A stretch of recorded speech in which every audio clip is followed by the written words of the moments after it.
Looking at him seriously, Wubin told him that if he considered her his woman that much, he needed to do a better job of protecting her. He pointed out how Sunjin had stood by and allowed people to humiliate Minsu, even going so far as to let his engagement to Kim be announced in front of her.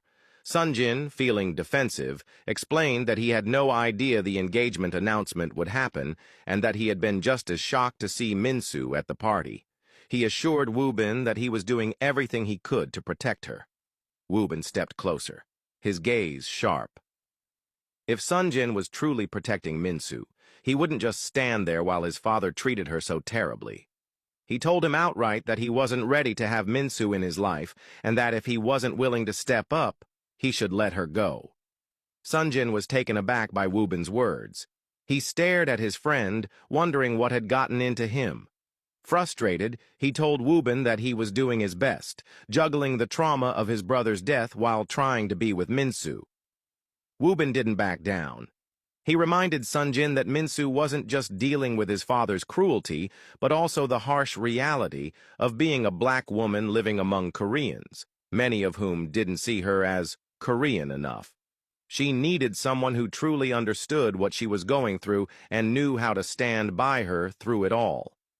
Without another word, Wubin walked out, leaving Sunjin standing there, stunned.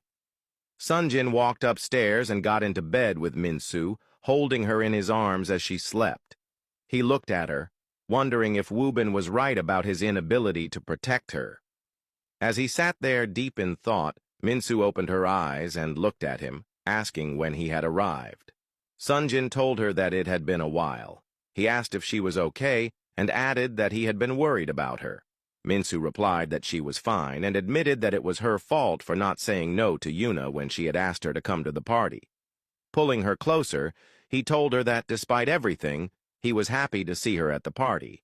He admitted that he was concerned about the whole situation with Kim and how persistent she was about their so-called engagement. However, he assured Minsu that he would not tolerate Kim's advances or even look her way. Minsu smiled, happy to be in his arms, her man's arms, and in that moment, nothing else mattered. The next morning, Sunjin woke up early, leaving Minsu still asleep.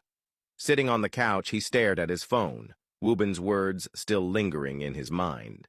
He began researching tips on dating black women, how to support, protect, and understand them. As he read, he delved deeper into the history of black people, realizing how much he didn't know.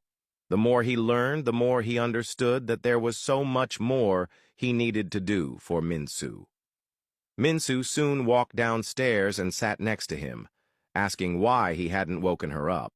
He smiled and told her that she looked beautiful, and he hadn't wanted to disturb her. He then told her that he had been waiting for her so they could have breakfast together. Leading her to the backyard garden, he revealed a beautifully arranged breakfast setup. As they sat down, Minsu asked if he had done all of it by himself. He laughed and admitted that he had hired a personal chef that morning to cook and set everything up. As they ate, Sunjin couldn't stop looking at her. Taking her hand, he slipped a ring onto her finger, leaving Minsu shocked.